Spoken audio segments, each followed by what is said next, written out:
Competitors and judges, welcome to the first ever virtual open state speech tournament. My name's Dave McKenzie and I'm here with Charlotte Tyree. We want to wish each of you a great tournament. We've assembled some rules and virtual rules that we want you to know and remember before you compete or judge. Charlotte, what can we tell them? All events will be run synchronously through SpeechWire using NSDA Campus. Dave? Competitors must mute microphones when not competing. That is, of course, excluding discussion. Use of camera movement and special effects is prohibited. Backgrounds must maintain a professional tone, and it's a judge's discretion to allow a competitor to repeat parts of a speech if a technical interruption makes it necessary. The judge should indicate the amount of time lost to the technical problem and then allow the competitor to use only that amount of time to repeat the missing portions of their speech. Judges, please note any technical issues and when they occurred in the judge critique. Students may not use the internet to gain help from coaches, other students, or any person such that it would prevent the speech from being the original work of the competitor. The use of teleprompters or off-screen notes is prohibited while speaking. While observers may be present in the room with a competitor, they may not be visible or heard. Observers may not provide assistance or coaching to a performer during the round.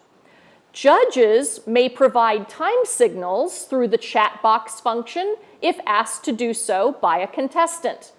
Competitors may not screen share information during the round. Now, let's look at the rules for specific events. In broadcasting, contestants must remain off camera. Sounds generated by electronic devices are not permitted in rounds. In discussion, cameras should remain on throughout the round. Microphones may remain open even when not speaking. Judges may ask competitors to mute mics if background becomes a distraction.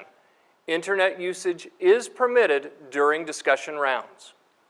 In duo and original performance duo, contestants must perform from separate rooms on separate cameras.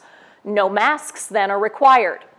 If students are still socially distanced on separate cameras, they will be allowed to compete in the same large open area, such as a gymnasium. Remember, contestants are in a holding room and will be sent to the judge every 15 minutes. Students must start in a holding room. Since students are in separate rooms, certain types of blocking are now impossible. So students may use off-stage blocking and/or move closer or further away from the camera. In extemporaneous speaking, contestants may use the internet during prep time. Students are prohibited from accessing outlines or speeches that may have been written prior to their draw time. Time limits in your event are the same as they have always been. There is not a grace period at this tournament, but judges will be reminded that going overtime is not an automatic last place. Because of bandwidth issues, there will be no observers in the rounds for the open state tournament.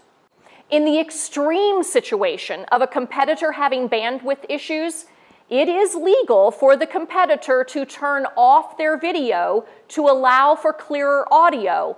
While this is not desirable, it can be used as a last resort. It is appropriate for a judge to ask a competitor to turn off their video in order to clarify the audio. Judges and/or contest directors will give no special consideration or accommodation, including no additional speech time or preparation time. Should equipment failure occur, while normal prep time should be observed, judges are encouraged to give grace in the event of video or audio difficulties. If a competitor is not able to compete after 15 minutes of technological difficulty, it is appropriate that they forfeit the round. Well, that's it for the rules we want to emphasize for this tournament. We hope that you all understand the need for these rules. Good luck, everybody.